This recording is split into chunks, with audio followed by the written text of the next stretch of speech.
ரிஷபராசி அன்பர்களே, ராசியில் குரு பகவான் அமர்ந்து இருப்பது உங்களுக்கு அவ்வளவு நல்லது அல்ல.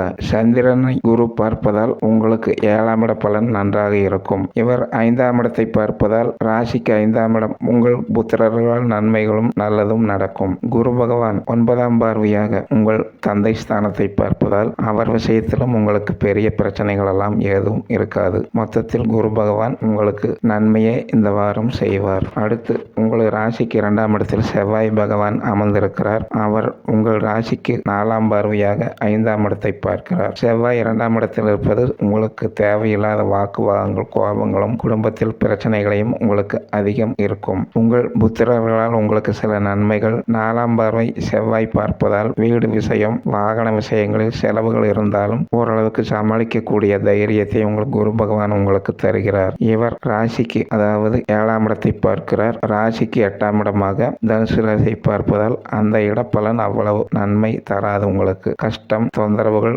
அதிகமாகவே இருக்கும். அடுத்து செவ்வாய் 8ஆம் பார்வையாக உங்கள் ராசிக்கு 9ஆம் இடத்தை பார்ப்பதால் உங்களுக்கு பாக்கிய ஸ்தானத்தும் பாதிப்புகளும், தந்தை வகை தொந்தரவுகளும், அவர் வகை உறவுகளும் பிரச்சனைகள் இருக்கும். இருந்தாலும் குரு பகவான் அங்கு பார்ப்பதால் செவ்வாயால் உங்களுக்கு அதிக கெடுபலன் இந்த வாரம் நல்லதும் கெட்டதும் கலந்தே உங்களுக்கு இருக்கும். அடுத்து 3ஆம் இட சந்திரன் உங்கள் ராசிக்கு 7ஆம் இடத்தில் அமர்ந்து 8ஆம் இடம், 9ஆம் இடம் இந்த வாரம் சஞ்சாரம் செய்கிறார். இவர் பொதுவாக இந்த 3 இடங்களிலும் உங்களுக்கு நன்மையே அதிகம். கெடுபலர்கள் இவரால் எதுவும் இருக்காது ரிஷபராசியினருக்கு. அடுத்து சூரிய பகவான் உங்கள் ராசிக்கு 4ஆம் இட அதிபதி. இவர் 5ஆம் இடத்தில் அமர்ந்து உங்களுக்கு புத்திரர்களால் பிரச்சனைகளையும் கஷ்டங்களையும் தருவார். இருந்தாலும் இவர் எந்த தொந்தரவுகள் இருக்காது இவரால். குரு பார்வை அங்கு இருப்பதால் சூரியன் உங்களுக்கு நல்லதே அதிகம் செய்வார். சூரியனால் எந்த கெடுபலனும் இல்லை. அடுத்து புதன் பகவான் உங்கள் ராசிக்கு 5ஆம் இடத்தில் அமர்ந்து இவர் உங்களுக்கு புத்திரர்களால் சில பிரச்சனைகள், கஷ்டங்கள்,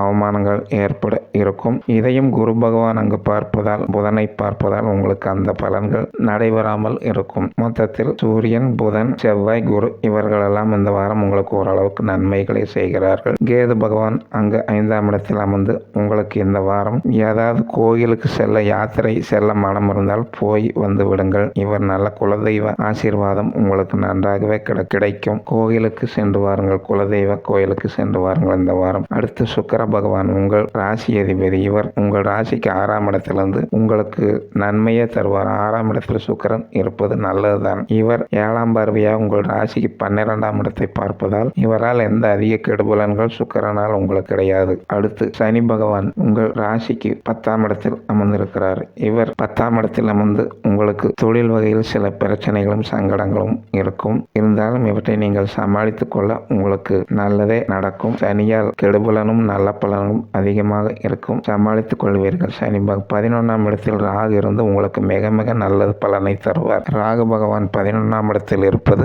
உங்களுக்கு மிக நல்ல பலன் உங்களுக்கு தந்து தைரியத்தையும், மனதைரியம், லாபங்கள் இவற்றையெல்லாம் ராகு பகவான் உங்களுக்கு தந்து இந்த வாரம் மொத்தத்தில் உங்களுக்கு கிரகங்களால், நவகிரகங்களால் பெரிய பிரச்சனைகளும் இல்லை, கஷ்டங்களும் இல்லை, நஷ்டங்களும் இல்லை. ஓரளவுக்கு சமாளிக்கக்கூடிய விஷயங்களை தருகிறார். சுபம்.